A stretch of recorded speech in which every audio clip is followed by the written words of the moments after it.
ನಮಸ್ಕಾರ ಸ್ನೇಹಿತರೆ, ಮೇಷರಾಶಿಯವರ ಜೀವನದ ಸಂಪೂರ್ಣ ಭವಿಷ್ಯವನ್ನು ನೋಡೋಣ. ನೀವು ಜನನವಾದ ವರ್ಷದಿಂದ ನಿಮ್ಮ ಕೊನೆಯ ಅಂತ್ಯದ ವಯಸ್ಸಿನವರೆಗೂ ಯಾವ ವಯಸ್ಸಿನಲ್ಲಿ ನಿಮ್ಮ ಜೀವನ ಭವಿಷ್ಯ ಹೇಗಿರುತ್ತದೆ ಮತ್ತು ಜೀವನದಲ್ಲಿ ಬರುವ ಸಮಸ್ಯೆಗಳನ್ನು ಕಡಿಮೆ ಮಾಡಿಕೊಳ್ಳುವ ಪರಿಹಾರವೇನು ಮತ್ತು ನಿಮ್ಮ ಜೀವನದ ಸದಾ ರಕ್ಷಣೆಗಾಗಿ ಶುಭಕರವಾಗಲು ಮೇಷರಾಶಿಯವರು ಧರಿಸಬೇಕಾದ ರಕ್ಷಣಾ ಕವಚಗಳೇನು ಅಥವಾ ಯಾವ ವಸ್ತುಗಳನ್ನು ನಿಮ್ಮ ದೇಹಕ್ಕೆ ಧರಿಸಿಕೊಳ್ಳಬೇಕು ಮತ್ತು ನಾವು ಹೇಳುವ ವಸ್ತುಗಳನ್ನು ನೀವು ಜೀವನ ಪೂರ್ತಿ ಧರಿಸಿಕೊಂಡರೆ ಎಷ್ಟೋ ನೆಗೆಟಿವ್ ಎನರ್ಜಿಗಳಿಂದ ಮತ್ತು ಕೆಟ್ಟ ಸನ್ನಿವೇಶಗಳಿಂದ ಬಚಾವಾಗಬಹುದು ಎಂಬ ಅದ್ಭುತ ಹಾಗೂ ಅಗತ್ಯ ಈ ವಿಚಾರಗಳನ್ನು ಈ ವಿಡಿಯೋದಲ್ಲಿ ನೋಡೋಣ. ಸ್ನೇಹಿತರೆ, ಮೇಷರಾಶಿಯವರ ಮೂಲ ಸ್ವಭಾವ ಹುಟ್ಟಿದ ಕ್ಷಣದಿಂದಲೇ ನಾಯಕತ್ವ ವಹಿಸುವುದು. ಸವಾಲುಗಳೊಂದಿಗೆ ಆಟವಾಡುವ ಜೀವನವನ್ನು ತನ್ನ ನಿಯಮಗಳ ಪ್ರಕಾರ ಬದುಕುವ ವ್ಯಕ್ತಿತ್ವ ಇವರದು ಆಗಿದೆ. ಆದರೆ ಜ್ಯೋತಿಷ್ಯ ಹೇಳುವುದೇನೆಂದರೆ ಈ ಅಗ್ನಿಯ ಹಿಂದೊಂದು ಆಳವಾದ ಸತ್ಯ ಅಡಗಿದೆ. ಜೀವನದ ಪ್ರತಿಯೊಂದು ಹಂತದಲ್ಲಿಯೂ ಈ ಸತ್ಯ ನಿಮ್ಮ ಮಾರ್ಗವನ್ನು ಬದಲಾಯಿಸುವ ಶಕ್ತಿಯನ್ನು ಹೊಂದಿದೆ.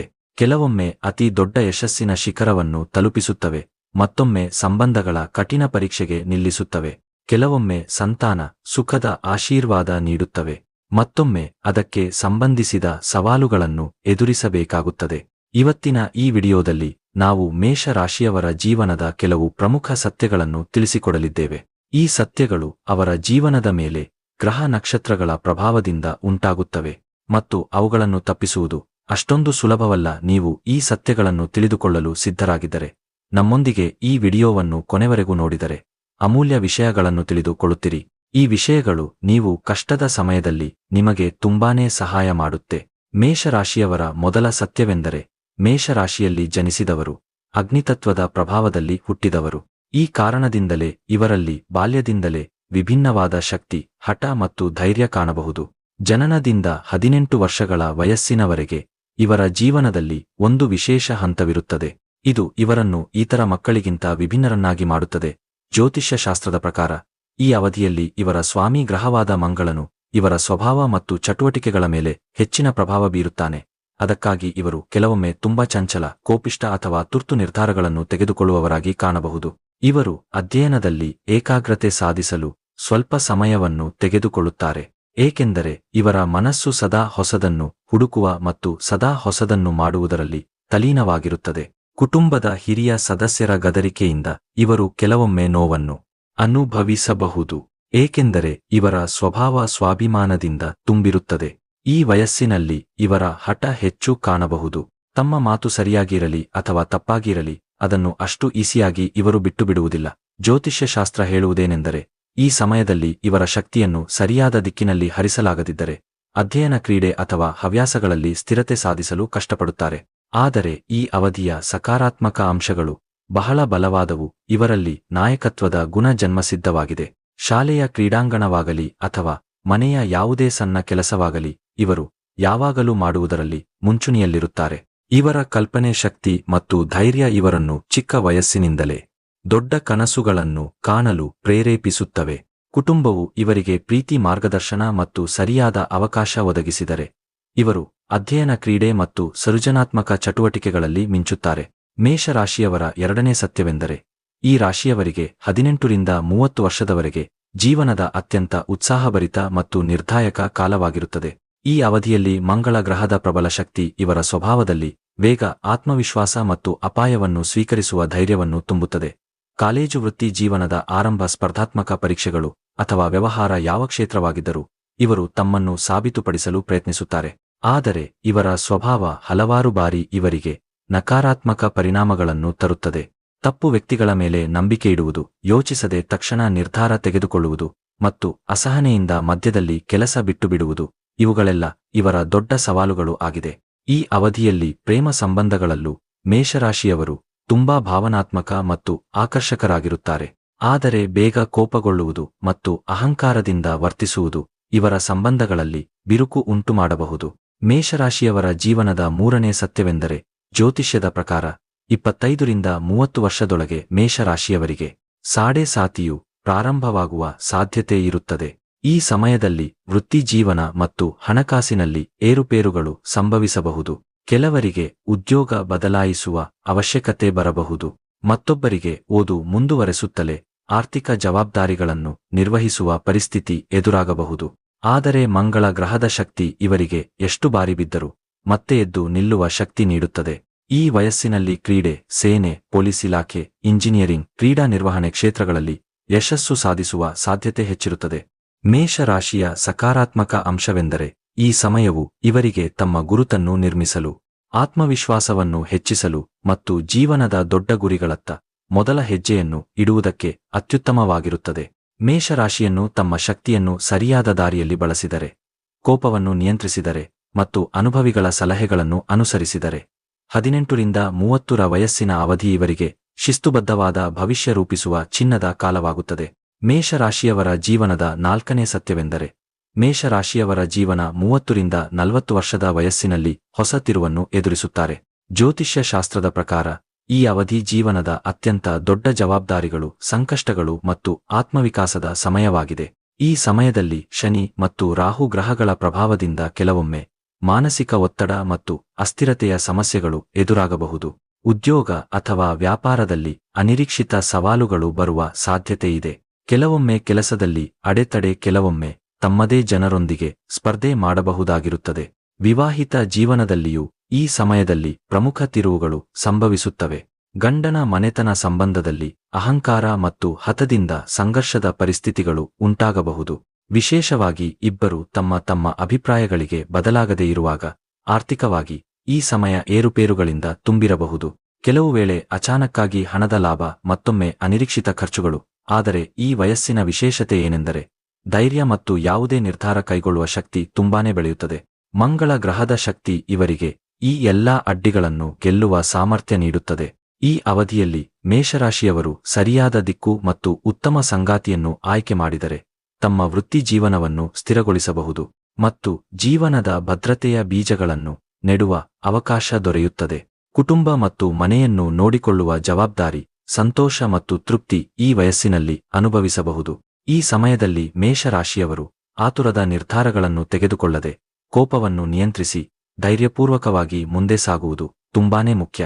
ಏಕೆಂದರೆ ಈ ವಯಸ್ಸಿನಲ್ಲಿ ಮಾಡಿದ ಪರಿಶ್ರಮದ ಫಲ ಮುಂದಿನ ವರ್ಷಗಳಲ್ಲಿ ದುಪ್ಪಟ್ಟು ಹೆಚ್ಚಾಗಿ ಲಭ್ಯವಾಗುತ್ತದೆ. ಮೇಷರಾಶಿಯವರ ಜೀವನದ 5ನೇ ಸತ್ಯದ ಬಗ್ಗೆ ಮಾತನಾಡಿದರೆ, ಈ ರಾಶಿಯವರ ಜೀವನದಲ್ಲಿ 40 ರಿಂದ 50 ವರ್ಷದ ಅವಧಿ ಒಂದು ಪ್ರಮುಖ ತಿರುವಾಗಿರುತ್ತದೆ. ಈ ವಯಸ್ಸಿನಲ್ಲಿ ಅವರ ಅನುಭವ, ಹೋರಾಟ ಮತ್ತು ಪರಿಶ್ರಮದ ನಿಜವಾದ ಫಲಗಳು ಕಾಣಿಸಿಕೊಳ್ಳಲು ಪ್ರಾರಂಭಿಸುತ್ತವೆ. ಈ ಸಮಯದಲ್ಲಿ ಅವರೊಳಗಿನ ಪರಿಪಕ್ವತೆ ಸಂಪೂರ್ಣವಾಗಿ ಬೆಳೆದಿರುತ್ತದೆ. ಆದರೆ ಸವಾಲುಗಳ ಸ್ವರೂಪವು ಬದಲಾಗುತ್ತದೆ. ವೃತ್ತಿ ಜೀವನದ ದೃಷ್ಟಿಯಿಂದ ಈ ಅವಧಿ ಸ್ಥಿರತೆ ತರುವ ಸಮಯವಾಗಿರಬಹುದು. ಅವರು 30 ರಿಂದ 40 ವರ್ಷದ ನಡುವೆ ಸರಿಯಾದ ನಿರ್ಧಾರಗಳನ್ನು ತೆಗೆದುಕೊಂಡಿದ್ದರೆ, ಶಾಂತವಾಗಿ ಧೈರ್ಯದಿಂದ ಕೆಲಸ ಮಾಡಿದ ಮೇಷರಾಶಿಯವರಿಗೆ ಈ ವಯಸ್ಸು ಆರ್ಥಿಕವಾಗಿ ಬಲವಾಗುವ ಮತ್ತು ಗೌರವ ಪಡೆಯುವ ಅವಧಿಯಾಗಿರುತ್ತದೆ. ಆದರೆ ಯಾರು ತುರ್ತು ನಿರ್ಧಾರಗಳನ್ನು ತೆಗೆದುಕೊಳ್ಳುವ ಆವೇಶದಿಂದ ವರ್ತಿಸುವ ಪ್ರವೃತ್ತಿಯಲ್ಲಿದ್ದರೂ ಅವರಿಗೆ ಈ ಕಾಲದಲ್ಲಿ ದೊಡ್ಡ ಆರ್ಥಿಕ ನಷ್ಟಗಳು ಅಥವಾ ಮಾನಹಾನಿ ಸಂಭವಿಸುವ ಸಾಧ್ಯತೆಯಿದೆ. 6ನೇ ಸತ್ಯವೆಂದರೆ ದಾಂಪತ್ಯ ಮತ್ತು ಸಂಬಂಧಗಳ ದೃಷ್ಟಿಯಿಂದ ಈ ಅವಧಿ ಪರೀಕ್ಷೆಯ ಸಮಯವಾಗಿರುತ್ತದೆ. ಹಿಂದಿನ ವರ್ಷಗಳಲ್ಲಿ ಪರಸ್ಪರ ಅರ್ಥ ಮಾಡಿಕೊಳ್ಳುವಿಕೆ ಮತ್ತು ಸಂಭಾಷಣೆ ಗಟ್ಟಿಯಾಗಿದ್ದರೆ ಸಂಬಂಧ ಇನ್ನಷ್ಟು ಆಳಗೊಳ್ಳುತ್ತದೆ. ಆದರೆ ಅಹಂಕಾರ, ಅವಿಶ್ವಾಸ ಅಥವಾ ನಿರಂತರ ಒತ್ತಡ ಇದ್ದರೆ ಈ ಸಮಯದಲ್ಲಿ ದೂರವಾಗುವ ಅಥವಾ ವಿಚ್ಛೇದನದ ಪರಿಸ್ಥಿತಿಗಳು ಬರಬಹುದು. ಕುಟುಂಬದ ಜವಾಬ್ದಾರಿಗಳು ಈ ವಯಸ್ಸಿನಲ್ಲಿ ಹೆಚ್ಚಾಗುತ್ತವೆ.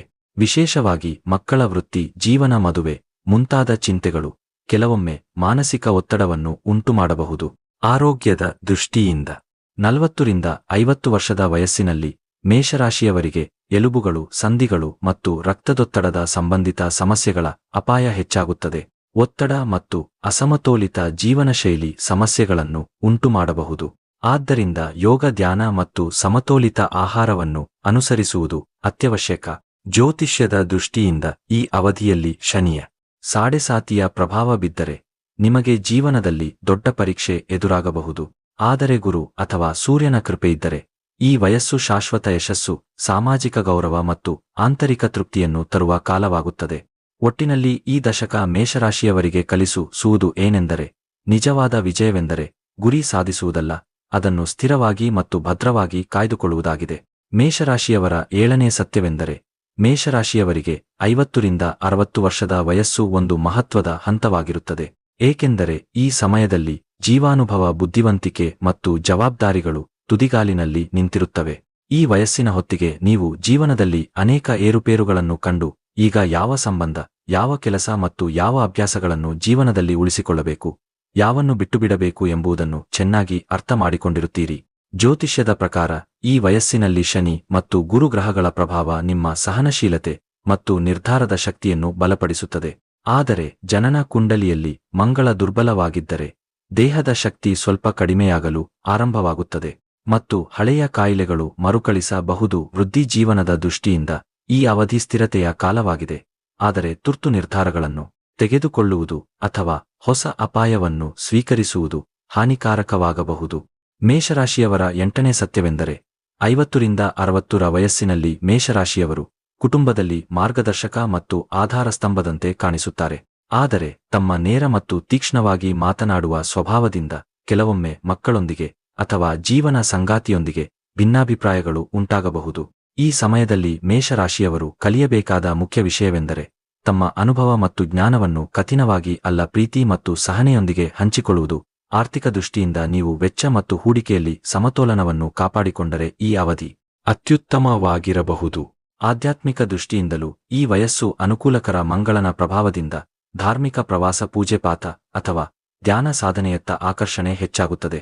ನೀವು ಈ ಅವಧಿಯಲ್ಲಿ ನಿಮ್ಮ ಶಕ್ತಿಯನ್ನು ಸಕಾರಾತ್ಮಕ ದಿಕ್ಕಿನಲ್ಲಿ ಬಳಸಿದರೆ ನಿಮ್ಮ ಆರೋಗ್ಯ ಮತ್ತು ಮಾನಸಿಕ ಶಾಂತಿ ಕಾಪಾಡಲ್ಪಡುವುದಲ್ಲದೆ ನಿಮ್ಮ ಕುಟುಂಬವೂ ಸಹ ನಿಮ್ಮ ಸಾನ್ನಿಧ್ಯದಲ್ಲಿ ಸಂತೋಷ ಮತ್ತು ಭದ್ರತೆಯನ್ನು ಅನುಭವಿಸುತ್ತದೆ. ಮೇಷರಾಶಿಯವರ ಜೀವನದ 9ನೇ ಸತ್ಯವೆಂದರೆ 60 ವರ್ಷದ ನಂತರ ಮೇಷರಾಶಿಯವರ ಜೀವನದಲ್ಲಿ ಒಂದು ಹೊಸ ತಿರುವು ಬರುವುದು. ಇಷ್ಟು ಕಾಲದ ಓಡಾಟ, ಕನಸುಗಳ ಹಿಂದೆ ಓಡುವುದು, ಜವಾಬ್ದಾರಿಗಳ ಭಾರ ಇವೆಲ್ಲವೂ ನಿಧಾನವಾಗಿ ಕಡಿಮೆಯಾಗುತ್ತವೆ. ಆದರೆ ಇದರ ಜೊತೆಗೆ ಜೀವನದಲ್ಲಿ ಒಂದು ಖಾಲಿತನ ಸಹ ಪ್ರವೇಶಿಸುತ್ತದೆ. ಬಹಳಷ್ಟು ಮೇಷರಾಶಿಯವರು ಈ ವಯಸ್ಸಿನಲ್ಲಿ ತಮ್ಮ ಶಕ್ತಿ ಹಳೆಯದಂತೆ ಉಳಿದಿಲ್ಲವೆಂದು ಭಾಸ ಮಾಡುತ್ತಾರೆ. ಆದರೆ ಅವರೊಳಗಿನ ಹುಮ್ಮಸ್ಸು ಇನ್ನೂ ಜೀವಂತವಾಗಿರುತ್ತದೆ. ಹಳೆಯ ಸ್ನೇಹಿತರು ದೂರವಾಗುತ್ತಾರೆ, ಮಕ್ಕಳು ತಮ್ಮ ಜೀವನದಲ್ಲಿ ತೊಡಗಿಸಿಕೊಂಡಿರುತ್ತಾರೆ. ಈ ಖಾಲಿತನ ಹೃದಯಕ್ಕೆ ನೋವುಂಟು ಮಾಡಬಹುದು. ಆದರೆ ಇದೇ ಕ್ಷಣಗಳಲ್ಲಿ ಮೇಷರಾಶಿಯವರು ತಮ್ಮೊಳಗೆ ಒಂದು ಹೊಸ ಶಕ್ತಿಯನ್ನು ಸಹ ಕಂಡುಕೊಳ್ಳುತ್ತಾರೆ. ತಮ್ಮ ಅನುಭವ ಮತ್ತು ಪ್ರೀತಿಯಿಂದ ಕುಟುಂಬವನ್ನು ಮುನ್ನಡೆಸುವ ಶಕ್ತಿ. ಈ ವಯಸ್ಸಿನಲ್ಲಿ ಆರೋಗ್ಯದ ಚಿಂತೆ ಹೆಚ್ಚಾಗುತ್ತದೆ, ಆದರೆ ಅವರ ಮನಸ್ಸಿನ ಉತ್ಸಾಹ ಮತ್ತು ಧೈರ್ಯ ಅವರಿಗೆ ಬಲ ನೀಡುತ್ತದೆ. ನಿಧಾನವಾಗಿ ಅವರು ಕಲಿಯುತ್ತಾರೆ, ನಿಜವಾದ ಸಂತೋಷ ಅತಿಯಾದ ಓಡಾಟದಲ್ಲಿಲ್ಲ, ಬದಲಾಗಿ ಒಂದು ಕಪ್ ಚಹಾದೊಂದಿಗೆ ಮುಸುಕಿನ ಸೂರ್ಯಾಸ್ತವನ್ನು ನೋಡುತ್ತಾ ತಮ್ಮ ಪ್ರೀತಿಪಾತ್ರರೊಂದಿಗೆ ಕಳೆದ ಕ್ಷಣಗಳಲ್ಲಿ ಇದೆ ಎಂದು ಮೇಷರಾಶಿಯವರು ತಮ್ಮ ಜೀವನವನ್ನು ಒಂದು ಸುಂದರ, ಶಾಂತ ಮತ್ತು ಅರ್ಥಪೂರ್ಣ ಪಯಣವೆಂದು ಕಾಣುವ ಸಮಯ ಇದಾಗಿದೆ. ಮೇಷರಾಶಿಯವರ ಜೀವನದ 10ನೇ ಸತ್ಯವೆಂದರೆ ಮೇಷರಾಶಿಯವರ ಜೀವನದ ಅಂತಿಮ ಹಂತ. ಸಾಮಾನ್ಯವಾಗಿ ಇವರ ಜೀವನದ ಶಕ್ತಿ ಧೈರ್ಯ ಮತ್ತು ಉತ್ಸಾಹದಿಂದ ತುಂಬಿರುತ್ತದೆ. ಆದರೆ ಜ್ಯೋತಿಷ್ಯಶಾಸ್ತ್ರದ ಪ್ರಕಾರ ಇವರ ಅಂತಿಮ ಕ್ಷಣಗಳು ಇವರ ಸ್ವಭಾವದಂತೆ ವಿಶಿಷ್ಟ ಮತ್ತು ಆಳವಾದವು. ಮಂಗಳ ಗ್ರಹದ ಸ್ವಾಮ್ಯದ ಕಾರಣ ಮೇಷರಾಶಿಯವರು ಕೊನೆಯ ಕ್ಷಣದವರೆಗೂ ಧೈರ್ಯವನ್ನು ಕಳೆದುಕೊಳ್ಳುವುದಿಲ್ಲ. ವಯಸ್ಸು ಎಷ್ಟೇ ಆಗಿದ್ದರೂ ಇವರೊಳಗಿನ ಜ್ವಾಲೆ ಕೊನೆಯ ಉಸಿರಿನವರೆಗೂ ದೀಪ್ತಿಯುತವಾಗಿರುತ್ತದೆ. ಈ ಸಮಯದಲ್ಲಿ ಅವರ ಮನಸ್ಸಿನಲ್ಲಿರುವ ಅತ್ಯಂತ ಆಳವಾದ ಬಯಕೆ ಮಕ್ಕಳ ಕುರಿತಾಗಿರುತ್ತದೆ. ಮಗ ಅಥವಾ ಮಗಳು ಎಷ್ಟೇ ದೂರದಲ್ಲಿದ್ದರೂ ಹೃದಯದಲ್ಲಿ ಇಚ್ಛೆ ಒಂದೇ, ಅವರು ತಮ್ಮ ಬಳಿಯಲ್ಲಿರಲಿ, ಅವರ ಕೈ ಹಿಡಿದು ಈ ಕೊನೆಯ ಪಯಣವನ್ನು ಸಂಪೂರ್ಣಗೊಳಿಸಲಿ. ಮಕ್ಕಳೊಂದಿಗೆ ಸಂಬಂಧಗಳು ಸದಾ ಸೌಹಾರ್ದ ಪೂರ್ಣವಾಗಿದ್ದರೆ ಈ ಕ್ಷಣ ಆಶೀರ್ವಾದದಂತಾಗುತ್ತದೆ. ಆದರೆ ಜೀವನದಲ್ಲಿ ದೂರವಾಗಿದ್ದರೆ ಅಥವಾ ಕಹಿ ನೆನಪುಗಳಿದ್ದರೆ ಈ ಕ್ಷಣ ಕಣ್ಣೀರಿನಲ್ಲಿ ಕರಗುತ್ತದೆ. ಮೇಷರಾಶಿಯವರು ತಮ್ಮ ಅಂತಿಮ ಕ್ಷಣಗಳಲ್ಲೂ ತಮ್ಮ ಮಕ್ಕಳಿಗಾಗಿ ಏನಾದರೂ ಒಳ್ಳೆಯದನ್ನು ಮಾಡುವ ಆಸೆ ಹೊಂದಿರುತ್ತಾರೆ. ಅದು ಆಶೀರ್ವಾದವಾಗಿರಲಿ ಅಥವಾ ಕೊನೆಯ ಸಲಹೆಯಾಗಿರಲಿ, ಅವರ ಮನಸ್ಸು ಯಾವಾಗಲೂ ತಮ್ಮ ಮಕ್ಕಳ ಜೀವನ ಧೈರ್ಯಶಾಲಿ, ಸತ್ಯನಿಷ್ಠ ಹಾಗೂ ಶಕ್ತಿಶಾಲಿಯಾಗಿರಲಿ ಎಂದು ಬಯಸುತ್ತದೆ. ಜ್ಯೋತಿಷ್ಯಶಾಸ್ತ್ರದ ಪ್ರಕಾರ ಮೇಷರಾಶಿಯವರು ವಿದಾಯ ವಹಿಸುವಾಗ ಅವರ ಮುಖದಲ್ಲಿ ಸಾಮಾನ್ಯವಾಗಿ ಒಂದು ಶಾಂತತೆ ಕಾಣಿಸುತ್ತದೆ. ಅದು ನಾನು ನನ್ನ ಯುದ್ಧವನ್ನು ಗೆದ್ದಿದ್ದೇನೆ, ಈಗ ಈ ದೀಪವನ್ನು ನಿನ್ನ ಕೈಗೆ ಹಸ್ತಾಂತರಿಸುತ್ತಿದ್ದೇನೆ ಎಂಬಂತೆ ತೋರುತ್ತದೆ. ಜ್ಯೋತಿಷ್ಯಶಾಸ್ತ್ರದ ದೃಷ್ಟಿಯಿಂದ ಅಂತ್ಯದ ಸಮಯದಲ್ಲಿ ಸೂರ್ಯ ಅಥವಾ ಮಂಗಳ ಅಶುಭ ಭಾವದಲ್ಲಿ ಇದ್ದರೆ ಈ ವ್ಯಕ್ತಿಗಳು ದೊಡ್ಡ ಕಾಯಿಲೆ ಅಥವಾ ಆಕಸ್ಮಿಕ ದೈಹಿಕ ದೌರ್ಬಲ್ಯವನ್ನು ಎದುರಿಸಬೇಕಾಗಬಹುದು. ಅದರಲ್ಲೂ ಮಂಗಳನ ಬಲವಾದ ಪ್ರಭಾವವು ಇವರಿಗೆ ಕೊನೆಯ ಉಸಿರಿನವರೆಗೂ ಹೋರಾಡುವ ಶಕ್ತಿ ನೀಡುತ್ತದೆ. ದೇಹ ದುರ್ಬಲವಾಗಬಹುದು, ಆದರೆ ಮನಸ್ಸು ಒಳಗಿನಿಂದ ಶಕ್ತಿಶಾಲಿಯಾಗಿ ಇರುತ್ತದೆ. ಇದರ ನಂತರ ಒಂದು ಅನನ್ಯ ಮೌನ ಇಳಿಯುತ್ತದೆ. ಆತ್ಮವು ತಾನು ಬ್ರಹ್ಮಾಂಡದೊಂದಿಗೆ ಲೀನವಾಗಲು ಸಿದ್ಧವಾಗುತ್ತಿರುವಂತೆ ಮುಖವು ಶಾಂತವಾಗುತ್ತದೆ. ಎಲ್ಲಾ ಹೋರಾಟಗಳು ಮುಗಿದಂತಾಗುತ್ತದೆ ಮತ್ತು ಈಗ ಒಂದು ದಿವ್ಯ ಲಿಂಗಕ್ಕಾಗಿ ಕಾದಂತಾಗುತ್ತದೆ. ಮೇಷರಾಶಿಯವರು ತಮ್ಮ ಅಂತಿಮ ಕ್ಷಣಗಳಿಗೆ ತಲುಪಿದಾಗ ಅವರೊಳಗೆ ಒಂದು ವಿಚಿತ್ರ ಸನ್ನಿವೇಶ ಎಳೆಯುತ್ತದೆ. ಇದು ಭಾವನಾತ್ಮಕವಾಗಿಯೂ ಪವಿತ್ರವಾಗಿಯೂ ಇರುತ್ತದೆ. ಏಕೆಂದರೆ ಇದು ಅಂತ್ಯವಲ್ಲ, ಆದರೆ ಒಂದು ಹೊಸ ಪ್ರಯಾಣದ ಆರಂಭ. ಮೇಷರಾಶಿಯವರ ಅಗ್ನಿ ಮತ್ತೆ ಹೊಸ ಜೀವನದಲ್ಲಿ ಜ್ವಾಲಿಸಲು ಹಿಂತಿರುಗುವ ಕ್ಷಣ ಆಗಿರುತ್ತೆ. ಮೇಷರಾಶಿಯವರ 11ನೇ ಸತ್ಯವೆಂದರೆ, ನಿಮ್ಮ ಜೀವನ ಎಷ್ಟು ಬಿರುಗಾಳಿಗಳಿಂದ ಸಾಗಿದರೂ ನಿಮ್ಮೊಳಗಿನ ಅಗ್ನಿಯೆಂದಿಗೂ ಆರದು. ನೀವು ಕಷ್ಟಗಳಲ್ಲಿಯೂ ಧೈರ್ಯದಿಂದ ದಾರಿಯನ್ನು ತೆರೆದಿದ್ದೀರಿ, ಮತ್ತು ಇದೇ ನಿಮ್ಮ ದೊಡ್ಡ ಸಂಪತ್ತು. ಕಾಲ ಎಷ್ಟು ಕಠಿಣವಾಗಿದ್ದರೂ ಸಹ ಭಾಗ್ಯವು ನಿಮಗೆ ನಿಮ್ಮ ಶಕ್ತಿಯನ್ನು ತೋರಿಸಲು ಮತ್ತೆ ಅವಕಾಶ ನೀಡುತ್ತದೆ. ಸಂಬಂಧಗಳಲ್ಲಿ ಉಂಟಾದ ಬಿರುಕುಗಳನ್ನು ಸಹ ನಿಮ್ಮ ಸತ್ಯ ಹೃದಯ ಮತ್ತು ಸತ್ಕರ್ಮಗಳಿಂದ ತುಂಬಬಹುದು. ಸಂತಾನ, ಕುಟುಂಬ, ವೃತ್ತಿ, ಜೀವನ ಪ್ರತಿಯೊಂದು ಕ್ಷೇತ್ರದಲ್ಲಿಯೂ ನಿಮ್ಮ ಪರಿಶ್ರಮದ ಫಲ ಅಂತಿಮವಾಗಿ ನಿಮಗೆ ಹೆಮ್ಮೆ ತರುತ್ತದೆ. ಗಮನದಲ್ಲಿರಲಿ, ನೀವು ಜನ್ಮತಃ ನಾಯಕತ್ವ ಮತ್ತು ಹೋರಾಟದಲ್ಲಿ ಜಯ ಸಾಧಿಸಲು ಹುಟ್ಟಿದ್ದೀರಿ. ಬರುವ ದಿನಗಳು ನಿಮ್ಮ ಜೀವನಕ್ಕೆ ಹೊಸ ಸಾಧ್ಯತೆಗಳು ಮತ್ತು ಗೆಲುವಿನ ಕಥೆಗಳನ್ನು ತರುತ್ತದೆ. ನಿಮ್ಮ ಮೇಲೆ ನಂಬಿಕೆಯನ್ನು ಉಳಿಸಿಕೊಂಡಿರಿ, ಏಕೆಂದರೆ ಮೇಷರಾಶಿಯ ಜನರ ನಿಜವಾದ ಶಕ್ತಿ ಅವರ ಒಳ್ಳೆಯ ಉದ್ದೇಶಗಳಲ್ಲಿ ಅಡಗಿಕೊಂಡಿರುತ್ತದೆ. ಸ್ನೇಹಿತರೆ, ಮೇಷರಾಶಿಯವರಿಗೆ ಶುಭ ಹಾಗೂ ಅಶುಭ ವಸ್ತುಗಳು ಮತ್ತು ಪರಿಹಾರ ಉಪಾಯಗಳು ಯಾವುವು ಎಂಬುದನ್ನು ತಿಳಿಯೋಣ, ಏಕೆಂದರೆ ಇವುಗಳು ಇವರ ಜೀವನದಲ್ಲಿ ಅತ್ಯಂತ ಪ್ರಮುಖ ಪಾತ್ರ ವಹಿಸುತ್ತವೆ. ಜ್ಯೋತಿಷ್ಯಶಾಸ್ತ್ರದಲ್ಲಿ ಮೇಷರಾಶಿಯವರಿಗೆ ಕೆಲವು ವಿಶೇಷ ವಸ್ತುಗಳು, ಬಣ್ಣಗಳು, ರತ್ನಗಳು ಮತ್ತು ಸಂಖ್ಯೆಗಳು ಅತ್ಯಂತ ಶುಭಕರವೆಂದು ಪರಿಗಣಿಸಲಾಗಿದೆ. ಇವುಗಳು ಜೀವನದಲ್ಲಿ ಭಾಗ್ಯವೃದ್ಧಿ, ಯಶಸ್ಸು ಮತ್ತು ಸಕಾರಾತ್ಮಕ ಶಕ್ತಿಯನ್ನು ಹೆಚ್ಚಿಸುತ್ತವೆ. ಮೇಷರಾಶಿಯ ಸ್ವಾಮಿ ಗ್ರಹ ಮಂಗಳ, ಆದ್ದರಿಂದ ಇವರ ಶುಭ ವಸ್ತುಗಳಲ್ಲಿ ಕೆಂಪು ಮತ್ತು ಕಿತ್ತಳೆ ಬಣ್ಣಗಳಿಗೆ ವಿಶೇಷ ಮಹತ್ವವಿದೆ.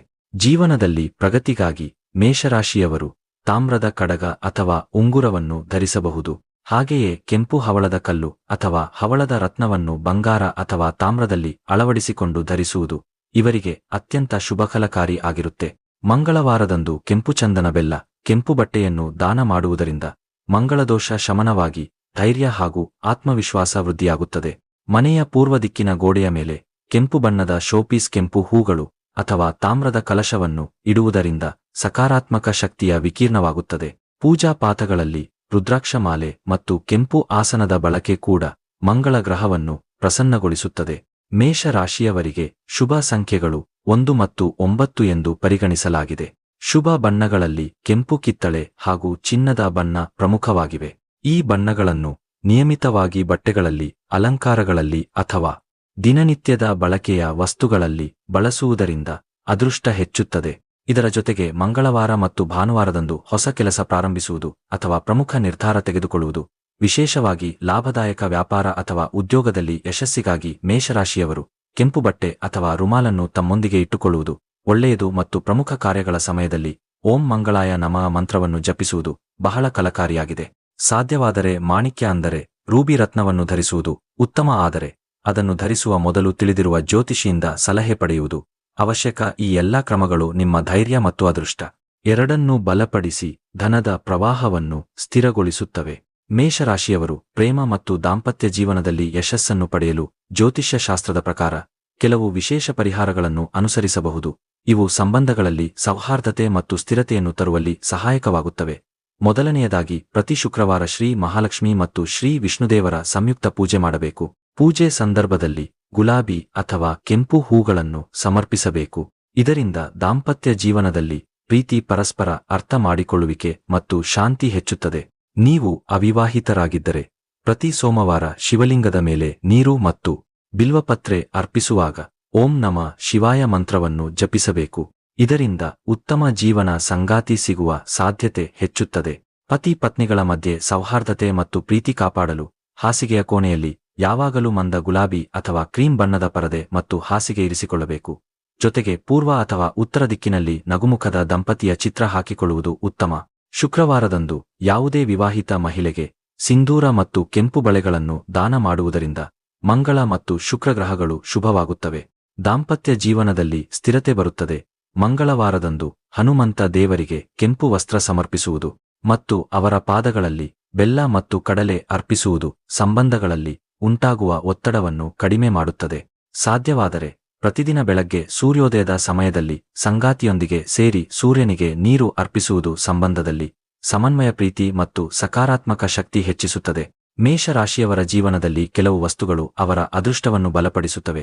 ಆದರೆ ಕೆಲವು ವಸ್ತುಗಳು ಅಡಚಣೆ ಮತ್ತು ನಕಾರಾತ್ಮಕತೆ ತರಬಲ್ಲವು. ಜ್ಯೋತಿಷ್ಯ ಶಾಸ್ತ್ರದ ಪ್ರಕಾರ ಮೇಷರಾಶಿಯ ಸ್ವಾಮಿ ಗ್ರಹ ಮಂಗಳ. ಆದ್ದರಿಂದ ಇವರ ಶಕ್ತಿಯನ್ನು ಸಮತೋಲನಗೊಳಿಸಲು ಮತ್ತು ಶುಭಗೊಳಿಸಲು ತಮ್ಮ ಜೀವನದಿಂದ ಅಶುಭ ವಸ್ತುಗಳನ್ನು ತೆಗೆದು ಹಾಕುವುದು ಅಗತ್ಯ. ನಿಮ್ಮ ಮನೆಯಲ್ಲಿ ಇಕ್ಕಟ್ಟಾದ ಕಬ್ಬಿಣದ ಕಸದ ವಸ್ತುಗಳು, ಒಡೆದ ಕನ್ನಡಿ, ಹಳೆಯ ಗಡಿಯಾರ ಇದ್ದರೆ ಅವು ನಿಮ್ಮ ಅದೃಷ್ಟಕ್ಕೆ ಅಡ್ಡಿ ಉಂಟು ಮಾಡಬಹುದು ಮತ್ತು ಜೀವನದಲ್ಲಿ ಅಡಚಣೆಗಳನ್ನು ತರಬಹುದು. ಕಪ್ಪು ಅಥವಾ ಗಾಢ ಕಂದುಬಣ್ಣದ ಹಳೆಯ ಅಥವಾ ಹರಿದು ಹೋದ ಬಟ್ಟೆಗಳು ಮೇಷರಾಶಿಯವರಿಗೆ ಅಶುಭ ಪರಿಣಾಮ ಬೀರುತ್ತವೆ, ಏಕೆಂದರೆ ಅವು ಮಂಗಳನ ತೀಕ್ಷ್ಣ ಶಕ್ತಿಯನ್ನು ಕುಗ್ಗಿಸುತ್ತವೆ. ಅದೇ ರೀತಿ ಮನೆಯಲ್ಲಿ ಹಳೆಯದಾದ ಅಥವಾ ಕಿಡಿ ಹಿಡಿದ ಯಂತ್ರೋಪಕರಣಗಳು, ಒಡೆದು ಹೋದ ವಿಗ್ರಹಗಳು, ಹಾಳಾಗಿರುವ ಎಲೆಕ್ಟ್ರಾನಿಕ್ ಸಾಮಾನುಗಳು ಇದ್ದರೆ ಅವು ನಿಮ್ಮ ಪ್ರಗತಿಗೆ ಅಡ್ಡಿಯಾಗುತ್ತವೆ. ಮೇಷರಾಶಿಯವರು ವಿಶೇಷವಾಗಿ ಗಮನಹರಿಸಬೇಕಾದದ್ದು ಮನೆಯಲ್ಲಿ ಅಗತ್ಯವಿಲ್ಲದ ಸಾಲದ ಕಾಗದಗಳು, ಹಳೆಯ ಜಗಳ ವಿವಾದಗಳ ದಾಖಲೆಗಳು ಮತ್ತು ನಕಾರಾತ್ಮಕ ಭಾವನೆ ತರಬಲ್ಲ ಚಿತ್ರಗಳು ಇರಬಾರದು. ಇವು ಮನಸ್ಸಿಗೆ ಒತ್ತಡ ತರಬಲ್ಲವು. ಮೇಷರಾಶಿಯ ಶುಭ ಸಂಖ್ಯೆಗಳು 1 ಮತ್ತು 9 ಎಂದು ಹೇಳಲಾಗಿದೆ. ಆದ್ದರಿಂದ ಜೀವನದಲ್ಲಿ ಈ ಅಂಕಗಳಿಗೆ ಸಂಬಂಧಿಸಿದ ವಸ್ತುಗಳನ್ನು ಬಳಸುವ ಪ್ರಯತ್ನ ಮಾಡಿ. ಹೀಗೆ ಮಾಡಿದರೆ ನಿಮ್ಮ ಸುತ್ತಮುತ್ತ ಸಕಾರಾತ್ಮಕ ಶಕ್ತಿ ಹೆಚ್ಚುತ್ತದೆ ಮತ್ತು ಅದೃಷ್ಟ ಸದಾ ಬೆಂಬಲಿಸುತ್ತದೆ. ಅಶುಭ ಪರಿಣಾಮಗಳಿಂದ ದೂರವಿರಲು ಮನೆಯನ್ನು ಸ್ವಚ್ಛವಾಗಿ ಮತ್ತು ಸುವ್ಯವಸ್ಥಿತವಾಗಿ ಇಟ್ಟುಕೊಳ್ಳುವುದು ಅತ್ಯಂತ ಮುಖ್ಯ, ಏಕೆಂದರೆ ಮಂಗಳ ಗ್ರಹವು ಸ್ವಚ್ಛ ಮತ್ತು ಶಕ್ತಿಯುತ ವಾತಾವರಣದಲ್ಲಿ ಮಾತ್ರ ತನ್ನ ಅತ್ಯುತ್ತಮ ಫಲಿತಾಂಶ ನೀಡುತ್ತದೆ. ಹೀಗೆ ಮಾಡಿದರೆ ನಿಮ್ಮ ರಾಶಿಗೆ ಅನುಕೂಲಕರ ವಾತಾವರಣ ನಿರ್ಮಿಸಿ ಯಶಸ್ಸು, ಸಂತೋಷ ಮತ್ತು ಮಾನಸಿಕ ಶಾಂತಿ ಪಡೆಯಬಹುದು. ವೀಕ್ಷಕರೇ, ನಿಮಗೆ ಈ ಮಾಹಿತಿ ಇಷ್ಟವಾದಲ್ಲಿ ವಿಡಿಯೋಗೆ ಲೈಕ್ ಮಾಡಿ, ಶೇರ್ ಮಾಡಿ ಹಾಗೂ ಕಮೆಂಟ್. ಇಂತಹ ಮುಂದಿನ ವಿಡಿಯೋಸ್ಗಳಿಗಾಗಿ ನಮ್ಮ ಚಾನೆಲ್ ಅನ್ನು ಸಬ್ಸ್ಕ್ರೈಬ್ ಮಾಡಿ. ಧನ್ಯವಾದಗಳು.